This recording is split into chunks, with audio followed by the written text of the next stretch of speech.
it. It's going to take a complete reversal, for the Phillies to get past the NLDS. But you look at what Rob Thompson is the winningest manager percentage-wise in Phillies history. He's been managing. This is his first major league managerial position. This is his fourth year, and in every one of those 4 years, he's taken his team to the playoffs. That's pretty good track record. Now, he got to the World Series in 2022, where the Phillies lost to the Astros, and they were not able to return to the World Series in 2023 or 24. And here we are in 2025. But, getting to the postseason every year, I mean, that's quite an achievement. Sure. His winning percentage, the number of wins. He had 96 wins this year. He had 95. I think there have only been 2 other occasions in Phillies history where they have won 95 or more games in back-to-back seasons. 76 and 77, 1976 and 1977. The Phillies won 101 games each year. And in 2010 and 2011, the Phillies won the most ever in the regular season, 102 in 2011. And in 2010, and that was the most regular season wins in Major League Baseball that year, as was their total in 2010, which I think was 97. So, Rob Thompson, pretty hard to be on the hot seat when you won that many games. Yes, for sure. Exactly. Now, yes, he hasn't won a World Series. He hasn't gotten over the hump. And now, if somehow, as bad as the Philly situation looks right now, if somehow they could overcome the Dodgers, man, this would be one of the baseball victories for the ages. Sure. To come back against a team of the Dodgers magnitude, and so he's not done yet. I mean, it could be done after tonight. I sure hope not. But it could, fate, that could be Rob's fate. But he's done a great job as manager. He's a real gentleman. He surely knows the game. And I know that people are questioning his choice of pitchers for tonight. I know they questioned, the bunt on Monday night, and not having a runner available, to substitute for Castellanos at second. Rob has explained those things, and maybe not to the satisfaction of many, but it's hard to argue with what he's accomplished in 4 years as manager, taking his team to the postseason every year, and now back to the Phillies won 95 regular season games in 2024, 96 regular season games in 2025, and that's quite a record. Quite a record. Yeah. Dave Baker, our special guest, and Dan, I'm sorry that Roger's on assignment tonight. He would love to have been on here with you as well as.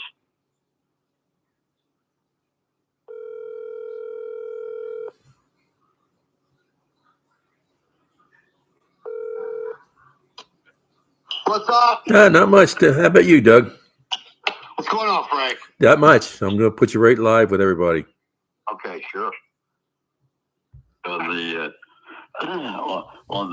I'll let you finish up this segment, Frank. Go ahead. Yeah, Dan, there was some question that I picked up out of the Inquirer about the Harper's mind not be completely on the game because he became a new father 2 weeks ago. He's a professional. I don't believe what they're saying here, but what's your thoughts on that?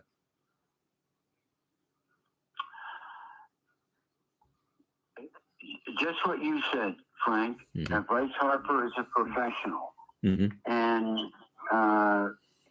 he knows how important he is to the Phillies' success. And unless something unforeseen happens, I mean, Bryce Harper is well on his way to the Baseball Hall of Fame. Two-time MVP. You look at his career home runs, career RBIs. I mean, they're right on pace with a lot of the players who are already enshrined in Cooperstown. So he knows what to do. Could he be distracted? Well, he already has a couple of children, so it's not like this is his first. Right. Of course he's got to be excited, but Sure. I don't think it's had a negative impact on his play. No. He's not hitting well, but I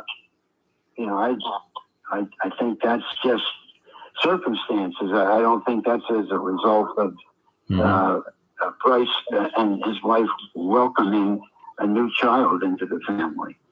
I couldn't agree with you more. I think that's exactly right. And one last question. I don't know whether you had a chance to, or whether you do. I shouldn't even sure whether you had a chance to see the post-game show following game number 2.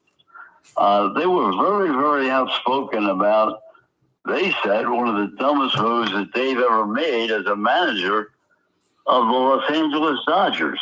Now, I didn't hear the whole show, so I don't know exactly what they were talking about.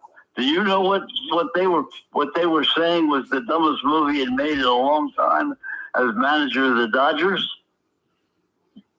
No, I don't, Don. I was driving home at that time, so I did not get a chance to see the post-game show. Although,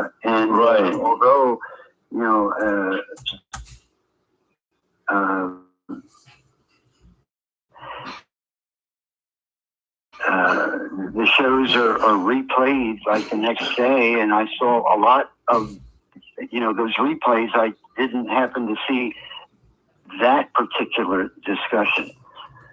Right. Well, then I want to speak, Don, if I could. Go ahead.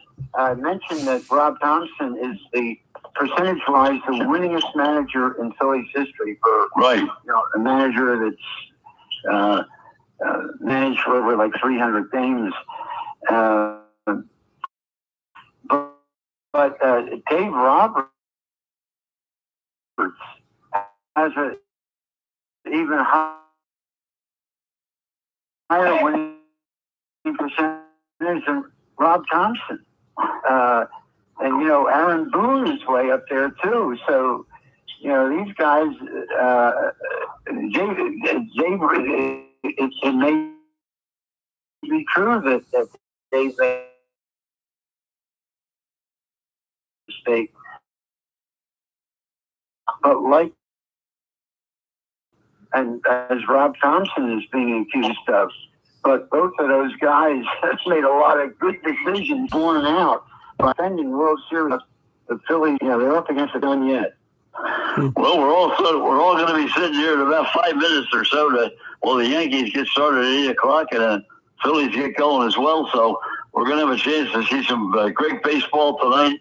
Dan, it's been a pleasure always to have you on with us. I'm just sorry that Roger wasn't able to join us at the same time, but we'll do it again soon, maybe as soon as the series is over.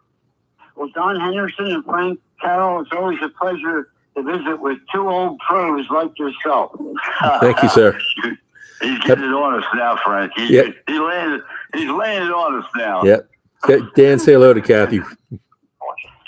Have a good night, gentlemen. You too. Wait a minute. One last thing, Dan. I want to say, I know you've had, not you personally, you've had some problems over the last year, but the family, from an illness standpoint, I wish everybody the very, very best of luck. We've all run through some tough times this year, and I wish you and the entire family, Kathy and yourself, the very, very best of luck, and I hope everything comes out clean as a whistle. Thank you. Thank you very much, Don and Frank. Okay. Say hello to Kathy. Talk to you guys.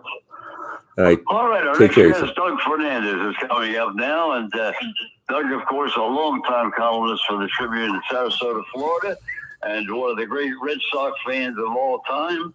And always a pleasure to have him on for a segment of the show to talk about, especially right now with the playoffs going on, because the Red Sox, and I want to talk about, before we get to the Yankees and what they've done, I want to talk about the Red Sox and that 3-game series. Doug, are you ready to roll? I heard them say 2 old pros. I think you're 205.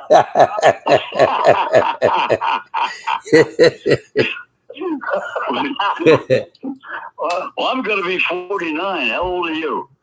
I'm going to be 39. Okay. Well, I'll tell you, I'm glad I got black socks on because the shit's getting awful high in here. Well, Doug, first of all, thanks always for joining us, number one. Number two, just an overview, before we talk about specific plays, just an overview of the Red Sox-Yankees series, because it was unusual. Well, it was unusual from a sense that, first of all, I am glad that the Red Sox went down, because if they had faced Toronto, they would be getting shellacked just like the Yankees did the first 2 games. I know the Yankees are still in it, but the Red Sox, they overachieved all year. Let's face it. I watched them the entire year. You know, they had this guy Roman Anthony, 21-year-old rookie. He goes down, and the team goes in the tank. I mean, if you're depending on a 21-year-old rookie to help carry your offense, you really don't have much of an offense to begin with. I mean, Bregman went down. He never really came back from his hamstring injury. I mean, to get where they did, to get hot down the stretch, to make the playoffs, to even qualify, I think that qualifies as a good season. But then you face the Yankees, you know, you win that first game, right? Garrett Crochet, you know he's going to win, right? I mean, he's the ace. Right. They had lost their number 2 starter, Giolito, right? So they had nobody. They had to bring Bello in, who at best is a number 4 starter. And then for the deciding game, they had to roll out a 21-year-old kid who had 4 major league starts. I mean, that just tells you that the depth of that team, the overall depth, and the quality that they had was really lacking. But you know, guys, I have a problem. You know, I know baseball's attendance was through the roof this year, but I just really have a problem, even in these playoffs, watching these games, because they still don't play fundamentally correct baseball. I mean, they don't play. They don't play the game the way we grew up watching. And I try to watch these games, guys, but I really have difficulty remembering the way the game used to be, the way the game is now. I mean, baseball is a beautiful game if you use all the aspects of it. But if you narrow it down to 2 or 3 things, hitting with power and striking out, and that's all you have, the game really does get sort of not pleasing to the eye to watch. It really isn't. So I have not really been watching that much playoff baseball, guys. I saw the Red Sox series, but after they lost, I sort of threw my hands up and said, okay, then that's it for me. I know your teams are still playing, the Yankees and the Phillies, but I'm not really into it, guys. I just don't like the quality of baseball the way it is right now. And the umpiring is still bad. Still bad. Frank? Yeah, I have to agree with you there, Doug. I don't like the calls that are being made. And I'm still wondering why, and first segment, why some of these scorers are calling balls or calling a catch when it's an actual flub. So I guess that's where you're talking about. But it's for any of us to have played on the field.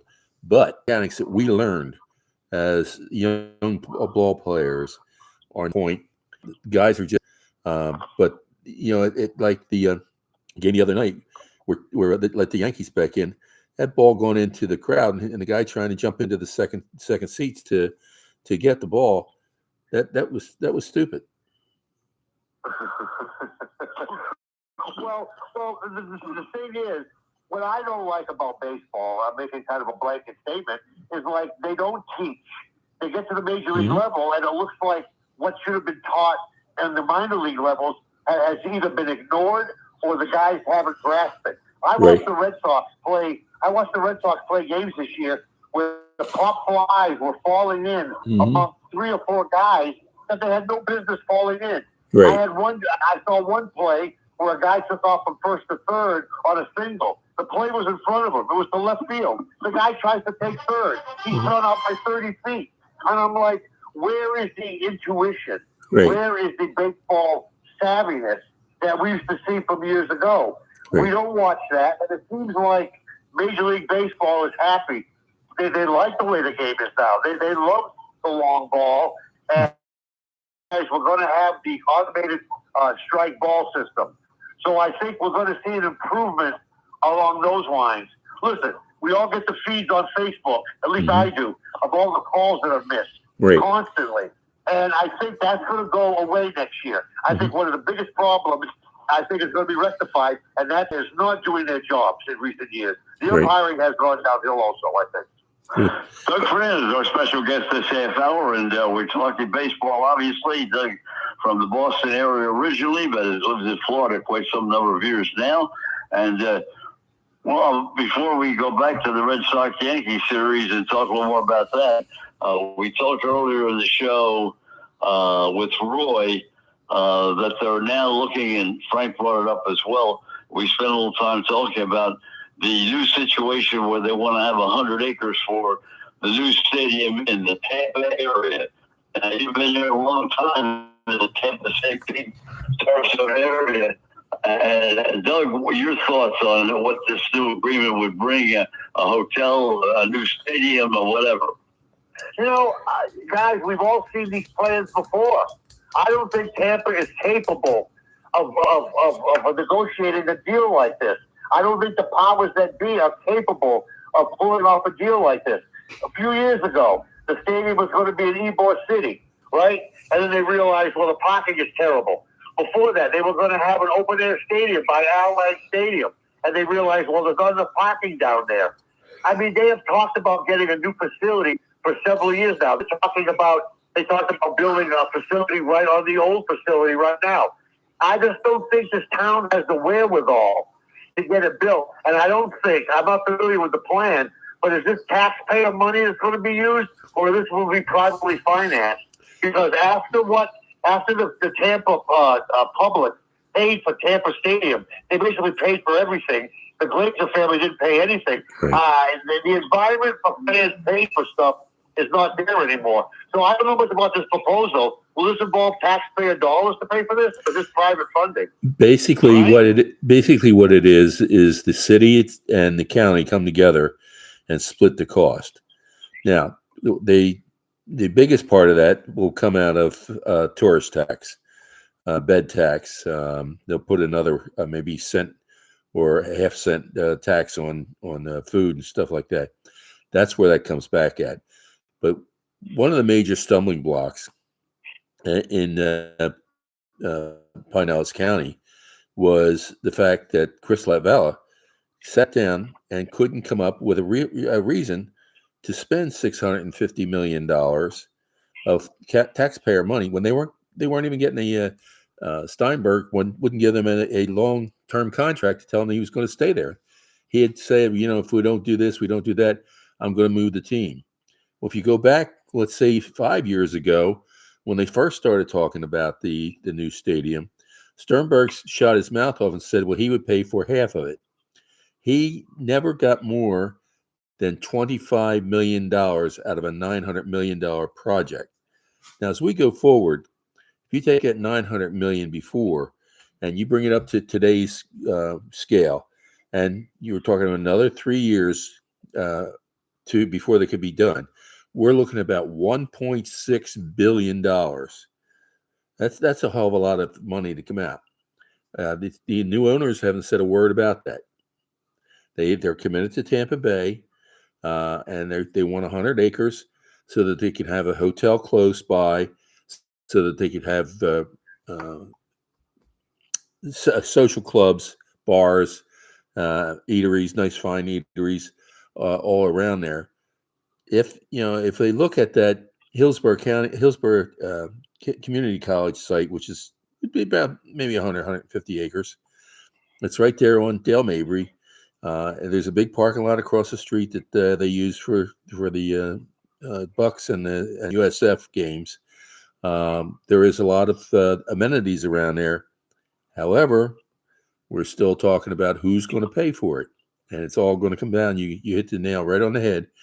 It's going to be the taxpayer, because once you bond money, it has to be repaid, and the only way you can repay it is you either cut the budget here or there, or you have ways of creating new revenues.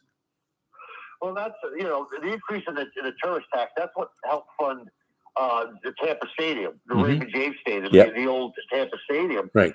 That's what. But listen, I said then and I say now, the Tampa Bay St. Pete area is not a wealthy area. It's not. You're talking about $1.3 billion. I mean, we're talking about a service industry area where it's mostly tourism. The people here don't make a lot of money. Right. I mean, and it's been proven that build it, they will come. Even if they build a $1 billion facility with all the bells and whistles, will that be enough to get people down here? That is still, even if they build it in Hillsborough County up of Dale Mabry, will that be enough to get people up? What was the attendance this year at Steinbrenner Field? Did they sell it every game there? Yes, they did. But you got to remember, it's only 11,000 seats. It's only 11,000 people. Yeah. I question. Listen, if they build a new ballpark, it has to be like a ballpark of like 38,000 people, right? Right. It has to be. It can't be a big, 50,000 seat stadium. It has to be quaint. It has to be built in with the architecture, with the surroundings. I just don't think, guys, that this is going to transpire. It sounds great on paper, but when it comes down to having the county and the city get together in a partnership, I just don't see it happening. I'm a glass half empty guy, but I just don't see it happening here.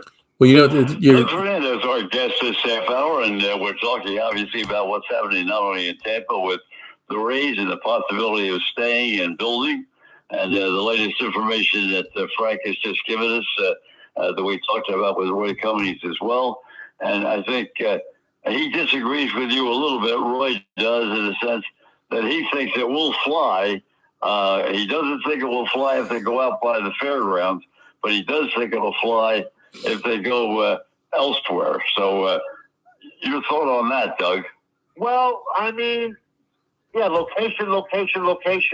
I mean, when the Rays used to play in Nellis, and I would go cover games, I would hear from people in Hillsborough County like, "Well, I'm not going to drive over the bridge to watch my team, to watch a team play, right?" So they were not getting fans from Hillsborough County, right? Right. They were getting some fans from Sarasota County. The stadium where it was suited people in Sarasota County. It was great to get to. I made it to Tropicana Field in 35 minutes. It was great. Sure. But the location itself wasn't good. Listen, Roy is a Tampa guy. Roy lives up there. So I would think Roy would have his finger on the pulse more than more than me. But just what I've seen in history with the people attending, the empty seats when they've had a great team and they still have, I don't know if moving the stadium over to Tampa will generate 20,000 more fans. Yeah. So we'll have 25,000 every night. Yeah. I just don't know that. I just don't know. Hey, Doug, Yeah, I see your point, and I'm thinking about the way they with Three Rivers Stadium, how they downsized that, and now they're selling out. And that that you brought up a good point, and I'm sure somebody else has thought about it, but I think it has never. If you remember going back, at first we were going to get the Giants, then we were going to get the Mets, then we were going to get this, and then we were going to get that. And it wasn't until the White Sox, they the were the White closest one. right. They weren't. That's about the end of it. But Doug, if you don't mind, I want to go over to a different area. Let's how about Baker Mayfield? What's your thoughts on him? I think he's an MVP candidate. Mm-hmm. And I never would have thought this when he was in Cleveland. I certainly didn't think about this when he was in Carolina. I thought this guy was going to be another first-round bust. But it just shows. And you're seeing it, the same thing in San Francisco with Mac Jones, right? Right. Mac Jones didn't cut it in New England. He goes to Jacksonville. He didn't cut it up there. He goes to an organization that surrounded him with the talent and maybe are actually coaching him. Now this guy is one of the best quarterbacks in the NFL. He's led them to 3 straight wins, and Purdy is hurt. They signed Purdy for a long-term deal. Now they have a quarterback who maybe they think is better. The same way with Mayfield. He goes to Tampa. Apparently Tampa has let him be himself. Apparently that's what he has said. Tampa has not put any restrictions on him in terms of his personality. So that personality has sort of come out, and he's become a team leader. And my God, he's one of the best quarterbacks in the NFL right now. Yeah, I never would have thought that. He certainly has shown it in the last couple of weeks. Now, there one other while we're on football. What's your thoughts on the win streak that USF has had this year? Well, now we're delving into a territory that I'm not quite familiar with. I couldn't even tell you how many games in a row they've won. How many have they won? 3. The only game they lost was to Miami. Yeah. Sorry, guys. I mean, I went to Missouri. I'm not a USF guy. I mean, I covered some of their games, but I don't really keep track of what they're doing. Yeah. I'll tell you what, guys. My school, Missouri, is a top 20 team. They got a big week this week. They do, but what I don't like, guys, is when I went to Missouri, I could see the athletes. I was there 4 years. I could see these athletes in classes. I could see them walking on campus. They were part of the culture of the university. Now you got guys coming in for 1 year. They're getting paid $1 million and NIL money. They never go to college. You never see them on campus. How can you root for these teams? Right. How can you root for your alma mater when they get new players every year and they don't give a crap about the university they're attending? Right. This is the means for them to show their talent. I just have a problem with loyalty now. It's completely down the drain. And I have trouble following schools that show no loyalty. I'm not, this is the way I am. Well, Doug, I don't think I agree with 100% because you're now in a situation. I mean, all you do is look at the top teams right now. How many teams have a different quarterback than they had last year because the quarterback jumped from one school to another? It's unbelievable. I don't even think they go to school. Well, I don't think they're more just hired guns, I think is what they are. Right. I think they're getting paid for one specific reason. That's to represent that school on the athletic court. Yeah, they're not there to get a degree in geometry or sociology. They're there to put money in the and get obviously attention and money for themselves.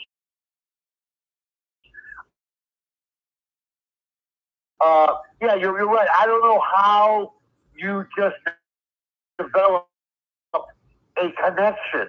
I just don't know how. But the only thing that they were going to definitely these teams from back besides the leaving NCAA tournament, at least between the NCAA and the legal forces of the country. I don't. Hey, Mikey, how you doing? Hey, Frank. Good. I'm gonna bet you right in. Roger's not on with us tonight.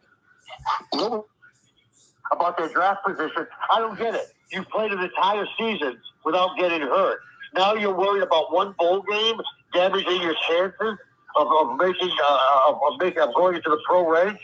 I mean, the bowl game is the one game you want to represent your school in. It's the one game you want to participate in. Yeah, Don, you're absolutely correct. That has got to stop.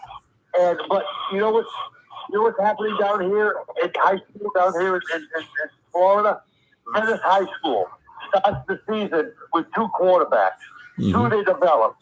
3 games into the season, these quarterbacks weren't doing well. They went out and got 2 more quarterbacks from 2 other schools. And they don't have to sit out at all. They could play immediately. Right. I mean, what is that? I mean, a high school can go out and get another quarterback from another high school in the middle of the season. I don't understand that. Frank, you're a lot closer to that than I am, Frank. Go ahead. Yeah, I mean. Well, I hate to say it, but that's been happening for years. When you go back to Canaan at Manatee. Yeah, but Frank, you could transfer, but you have to sit out a semester. Well, okay? Yeah, but the kids nowadays, they transfer, they immediately play for their new school. Sitting up. That's FHAA changes that they made, and I'm with you, Doug. I don't understand how they could do that or why they did that. It doesn't. Number one, it demoralizes the kid you're taking off, but number two, you're bringing in a brand new kid to a whole new system, and you expect him to be productive right away. But then, what happens with him is he has one good game, and his head goes off these shoulders. And I think this is a travesty that they're pulling.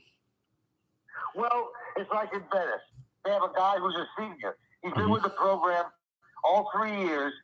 He was a backup last year. He put his time in.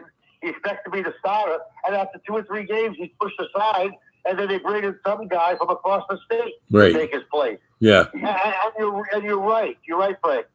Just because you add a star talent, the Venice has lost 3 games this year already. Yeah. They haven't had a season where they've lost 3 games in years. Yeah. So just because you get a new talented player and you plug them in, that doesn't mean instant success.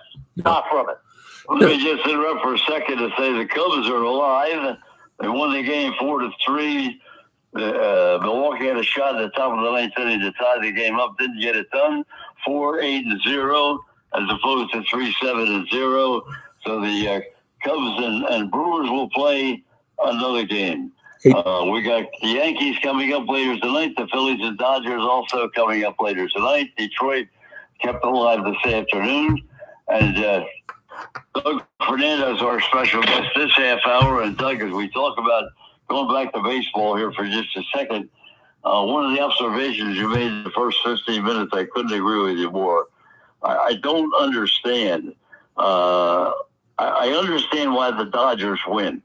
Mookie Wilson calls for the rotation play against the Phillies 2 nights ago, and they win the game because they take the guy off second base trying to go to third using the rotation play, which you very seldom see. But the Dodgers make plays. They make plays, whether it's defensive plays, offensive plays, opportunistic. That's why they win.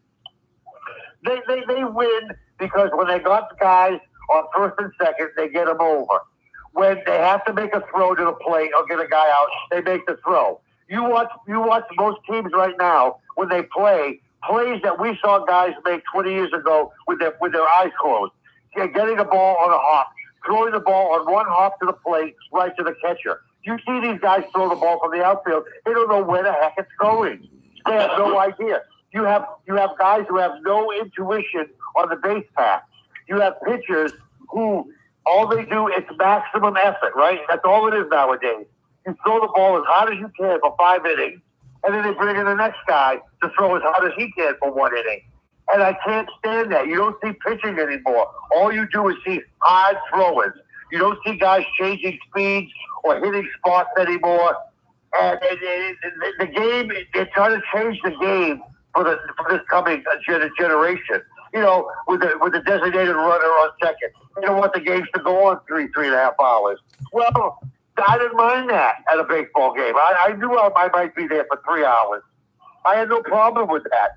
But today's generation, the attention span, they're going to do things to speed everything up.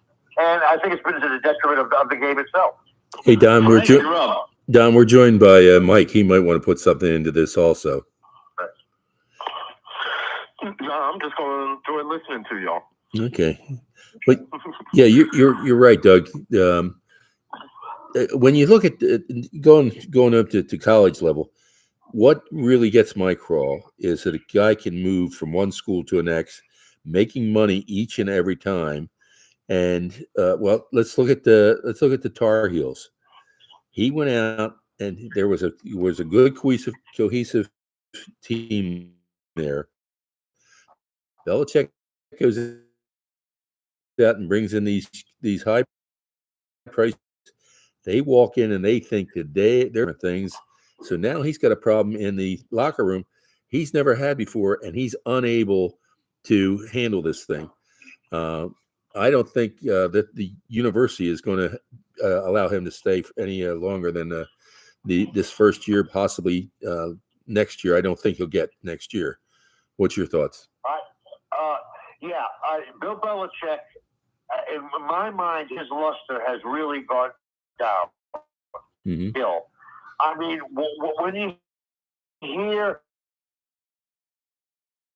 about some of the things with him and Kraft, now that was a two-way street. Right. But then you see him being led around the nose by this 23-year-old girl, mm-hmm. and it looks like the classic example of almost elderly abuse. Yeah. I mean, it looks like this woman is doing stuff, and he's an older, mature guy in this situation. Listen, I know Bill Belichick will say that I haven't gotten my full complement of guys yet. I don't have the guys I want. But you're right, Frank. I don't think he's going to be around there long enough to really see that come to fruition. He's not going to go back to the NFL. That's done. So, I mean, if it's not North Carolina, does Bill Belichick retire? What happens to him? He is really going out on a down note, I think. Yeah. But Doug, I don't understand how, the policymakers of the board in North Carolina weren't even contacted about giving this guy $10 million a year for 5 years. Now they want to take him to court and have that taken away. I mean, they've got a school that was always 100% everybody in exactly the same line. Now it's all spread all over the place. Nobody agrees with anybody. Oh, well, I mean, these guys, listen, it's been a basketball school. They've been down base football. They saw a chance to get the golden goose, right? Get the best coach in NFL history and get him here, and he will turn the program around. And you're right. They did it without the board. $10 million? Are you kidding me? That has to go through checks and balances. So I saw that report that it was bypassed, that he was hired without their knowledge. Right. How does that happen at a university like North Carolina? I have no idea. Mm-hmm. Well, Clemens got a base hit for Toronto, and he was 4 for 4 last night. He base hit in the top of the 5th inning. The Toronto has runners on first and third. Score remains 1-1. Blue Jays 1, Yankees 1, and Frank, you're up. Yeah, I think I want to yield the floor to the gentleman from Washington. He's been sitting here, and I think he needs to be able to speak up. So you tell me, what do you want to hear about? What do I want to hear about? The weather's been nasty, but traffic hasn't been as bad. Frank, you're having an all-star night tonight. Hey, I am calling you from Kansas City right now. I am in Kansas City, Missouri. Oh, wow. Hey, Doug, let me ask you, since you're in Kansas City and the UFL has made a restructuring and dropped them, what's your thoughts on the UFL this year? I didn't realize they dropped Kansas City. Yeah. Kansas City, Frank, nobody knows anything Texas. About the UFL. you can forget about that. Wow. Ask about the Kansas City Chiefs. Let me Kansas City. let me just take.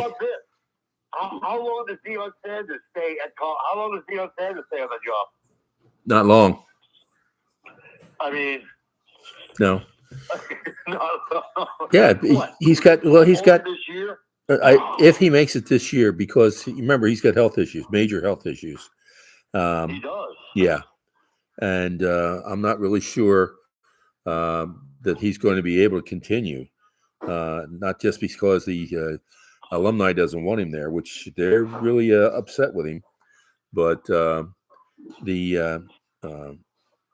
compliment you see coming out of there, I think you have more of a problem with how long is Andy going to stay in Kansas City than you do Deion staying in Colorado. Well, I mean, hey Dougie, how you doing? Hey, what's up? All right. Oh yeah, we're down one guy, so I'm going to put you into the system. Rebirth, right? They won those 3 Super Bowls. Then they had a couple, and then they had 3 more after that. I think the Chiefs need to find that second act. You know what I'm saying? Yeah. They had the first act. Now they need to regroup, get more, get different players or whatever. Get rid of Kelsey. He's over the hill. Yeah. And surround Mahomes with other talent, because he's at the age right now like Brady was. He's 29 years old. He still has many years left. Now they need to get that second run going if they want to win multiple Super Bowls again. But guys, my Patriots, I'm excited about my Patriots, okay?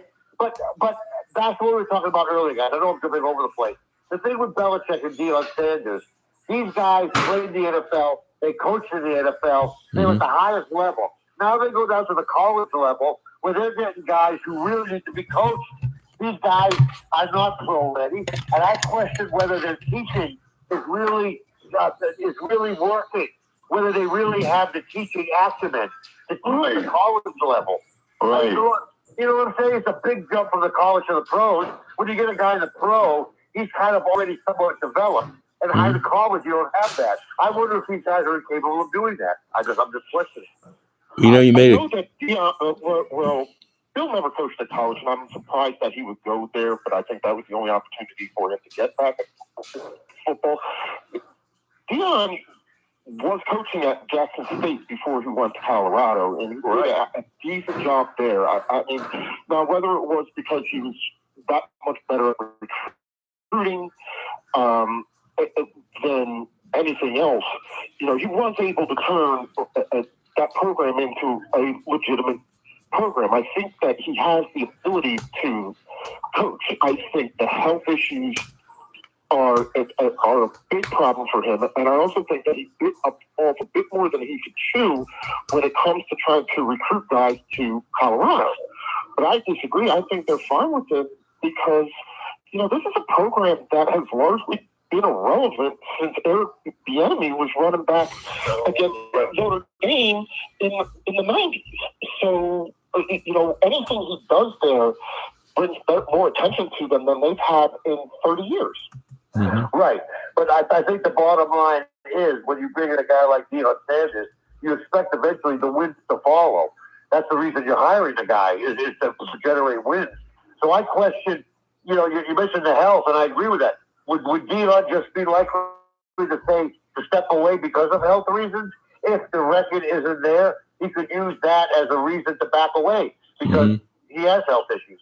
Sure. I think it's more likely that he steps away because of the health issues than anything else.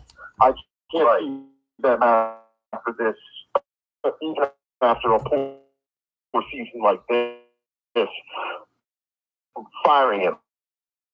He was the guy who got them a Heisman Trophy winner in Travis Hunter.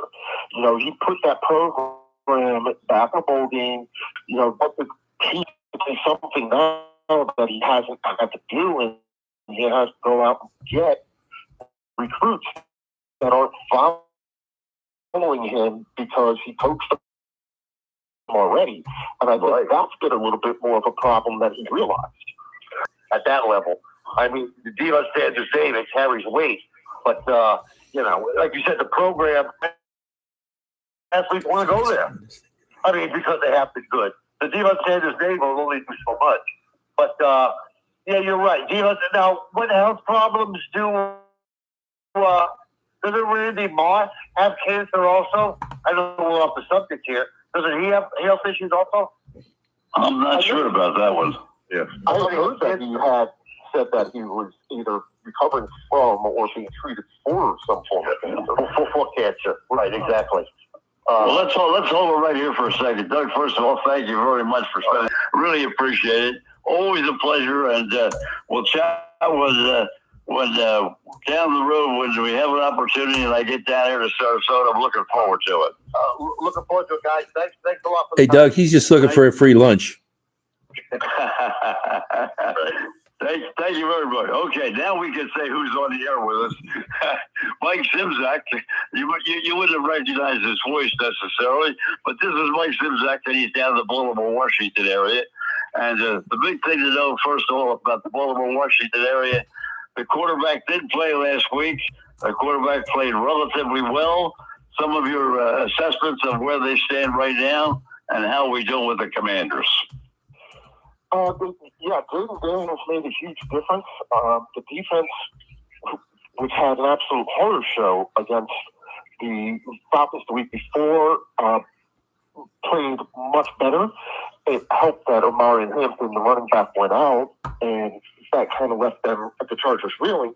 I think it was a little bit of a surprise win, and you saw again just how much of an asset Jaden Daniels is to the Commanders when he's in the game, and this is coming off of two fairly average to poor performances to start the season, and then missing 2 games with injury. He was able to, he might not have been able to physically practice, but it was clear that he was taking those. He likes to use the virtual goggles, take the AI reps, and you can see when he's able to do that and focus and get back to what he does best. Right. How much he's able to recover, and I think that they look good. Now, they're still missing Terry. We don't know exactly when he's going to be back. Noah Brown is hit or miss. John Bates is back, and that is a big asset to them. But they've also had Luke McCaffrey step up. He's been able to be more part of the game plan. Their 3rd-round draft pick from the year, not this year, but last year, Ben Sinnott, has found more of a role when John Bates was out. And I think they've been able to utilize him, especially for as what they call a hunter. Basically, you send him out as a tight end and say, go find somebody and put a hat on him. And he's been pretty good at doing that. So I think when they get a full complement of players back, especially Terry McLaurin, that's a team that could be dangerous, at least on the offensive side. And a pretty critical week this week against the Bears, playing at home. And Bears have been playing relatively well. And so it'd be nice to see whether the Commanders can control the home field advantage. Well, remember, this is the game. This is the Hail Mary game from last year. And so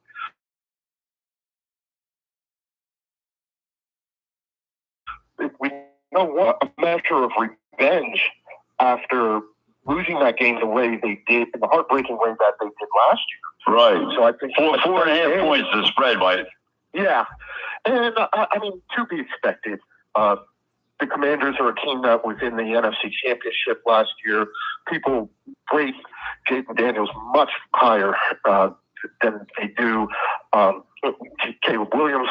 They're playing at home, and actually, over the course of the last season plus, Northwest Field has become a actual legitimate home stadium for the Commanders again.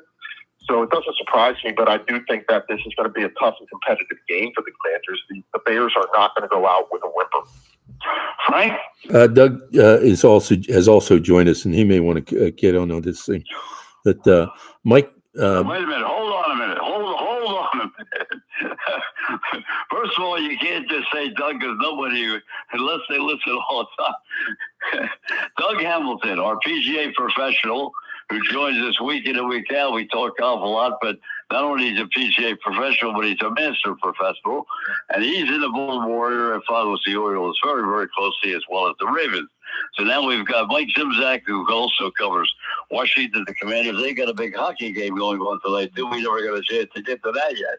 But Doug, maybe you got to put your oar in the water now, since we've introduced you without introducing you. Yeah. Frank told me to get loose real quick. We might need a bullpen. That's right. So I'm good. Yeah, I mean, I think it's been a rough patch of sports seasons for Baltimore fans. Obviously, the Orioles season pooped out, and wasn't very good. And now, the Ravens are 1-4, soon to be 1-5 when the Rams come in here and score about 50. Yeah, I mean, I think for me, I'm actually sitting in my living room watching the Capitals game. So I guess unofficially, I've kind of flipped half of the page, not the whole page, but half of the page to hockey season here, with better hopes that the Capitals can provide me some measure of sports enjoyment for this year. Otherwise, what's the score there? Goose egg. We're 0-0 second period, 15 minutes left. Oh, okay. So it's, I mean, Mike's got a rooting interest, obviously, in the Commanders, and Jaden's back, and they're looking decent. Lamar can't say the same. He's not going to play this week. I know they went out and made a couple signings and trades and things. To Adafe Owe was sent to the Chargers for a safety. I mean, the indication there is that their first-round draft pick, Malachi Starks, is obviously not ready and can't cover the ground he needs to, so they had to go get somebody else. They signed C.J. Gardner, who I believe played for the Eagles as well as the Houston Texans, as another body back there in that safety from an experienced veteran standpoint. So I still think they're lacking at pass rusher, which I believe they saved roughly about $8 million in the OA trade. So it makes me wonder, combined with what they had before that, is there something else coming down the pike here with EDC and making a splash move for something? Mike? Yeah, I see exactly what Doug does. I still question whether or not there's more moves. If this thing, as I asked last week, this thing continues to go in this general direction. Yeah. Like signing Odafe Owe, they knew they weren't going to sign him to a fifth year, even though he did have 10 sacks 2 years ago. They knew they weren't going to re-sign him, so he saved me $8 million picking up another body. I think that we're going to start to see them. I wouldn't be surprised if you start to see the Ravens sell out a little bit more. As you and I talked about last week, Doug, I think there's still more market for a guy like Mark Andrews. That there's a market for any number of players. Kyle Van Noy comes to mind. They can get some, maybe not premium draft picks, but some capital back that they can use to put a more cost-effective, more complete roster around Lamar when he is. Well, if you look at the Ravens' schedule, let's assume they lose to the Rams and they go 1-5. There's 7-5 on this one right now, Doug. Well, past the Rams, you've got the Bears, which are a very beatable team. The Dolphins aren't very good. You've got the Browns and the Jets and the Bengals twice. I mean, the Vikings are on there, as are the Steelers.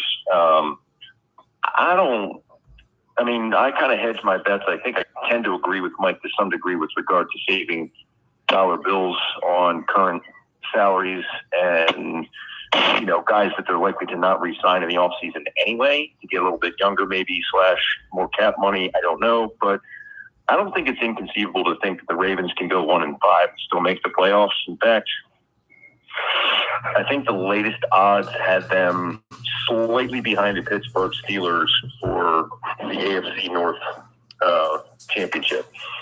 So, well, I mean, given the state of the Bengals and the Browns, right? It's like being both football midget.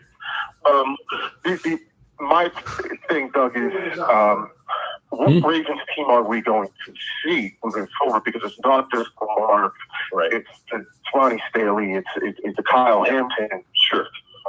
losing Nandi Matabuke. It's the collection of injuries that seem to be growing every day. And am I going to see the team that beat the Browns, or are you going to see the team that had a 44 dropped on their head by Houston? I think there's two things that we're talking about here. One, yes, it's a fairly saturated, division they're in with some not great play. Can they recover from where they are? The answer is yes. Big if. We get guys like Roquan and Lamar and all these guys healthy again. But I'm telling you, there has to be another move on the horizon. I don't know why. I don't know. I mean, as you mentioned to Matabike, I mean, he's a Pro Bowl kind of guy. I mean, he is a very effective run stopper / pass rusher from that nose tackle spot. I mean, that's a huge loss when you talk about other teams being able to run the football against you as they have. And then in addition to, they lost one or two other defensive linemen. I mean, it's been a myriad of injuries, but at the end of the day, I mean, there's weird rumors that are being floated all over the NFL. You guys were previously talking about the Chiefs. There's a rumor that the Chiefs have interest in Alvin Kamara. There's a rumor that the San Francisco 49ers called the Raiders asking about Max Crosby. Boy, I'd like to see Max Crosby in some purple and black. That'd be a hell of a, but is there something else out there? I don't know. I have to think that as Eric DeCosta's looking at the roster and the small-ish window that we have to, have guys like Lamar and the talent, that we have on the team, he's got to make some moves here to do something. There was other speculation. I mean, the